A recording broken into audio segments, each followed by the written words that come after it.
Okay, so in some ways, I think as we look at our culture today, we look at what's going on in the world today, and someone says these are signs of the times. They say, oh, give me a break. I've heard that before. They've been saying Jesus is coming and nothing has really changed. No, actually, a lot of things have changed. I believe we're living in the last days. And then there's the emergence of China. Make no mistake about it, not only is China an economic superpower, they are now a military superpower. And they're becoming more aggressive and will be even more so in the future. You can count on that. They just launched massive Navy drills with 40 warships in the South China Sea. So add to Russia and China, these rogue nations now like Iran and North Korea threatening the world. Then there's the ongoing threat of Islamic terrorism. And there's all these advances in technology that are not being used for good things. Everything we do is recorded. Now, we've always known that. I think we become more aware of this, especially in light of the fact that Facebook reported the data of 87 million people improperly shared. We realize people can get into our information, hack our information, and someone with sinister motives could use that for some very bad things. And one day that person will come on the scene. He's known as the Antichrist. Then there's the weaponization of space. Many of China's space capabilities are designed to counter U.S. military advantages, and that's why our country recently launched a space war center to counter threats from space that has been militarized by nations like China and Russia. We are literally headed to Star Wars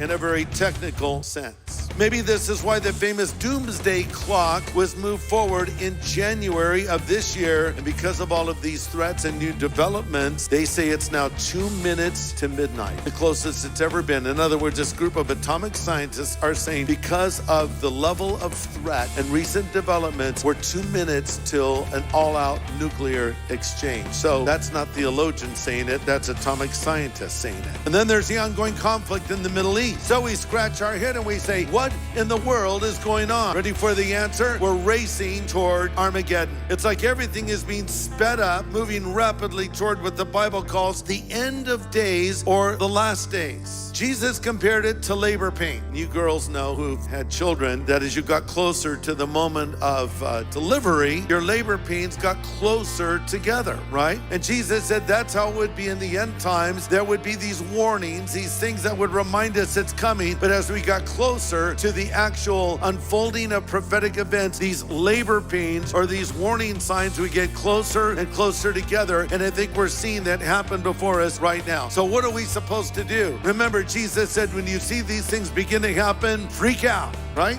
You read that verse? Yeah, I haven't either. He said, when you see these things begin to happen, do what? Look up.